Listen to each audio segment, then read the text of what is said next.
Jésus resta seul avec la femme. Toujours là au milieu, il se redressa et lui demanda: Femme, où sont-ils donc? Personne ne t'a condamné. Elle répondit: Personne, Seigneur. Et Jésus lui dit: Moi non plus, je ne te condamne pas. Va, et désormais ne pêche plus. Jean 8, 9, 11. Les scribes et les pharisiens viennent de renoncer à condamner la femme surprise en situation d'adultère. Il ne reste plus que Jésus avec elle. Va-t-il partir comme les autres refusant de la condamner? Comme eux, il refuse de condamner, mais il ne part pas.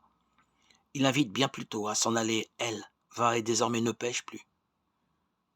Qui est-il, celui-ci? Il ne quitte pas la scène après avoir reconnu son propre péché, comme l'ont fait scribes et pharisiens.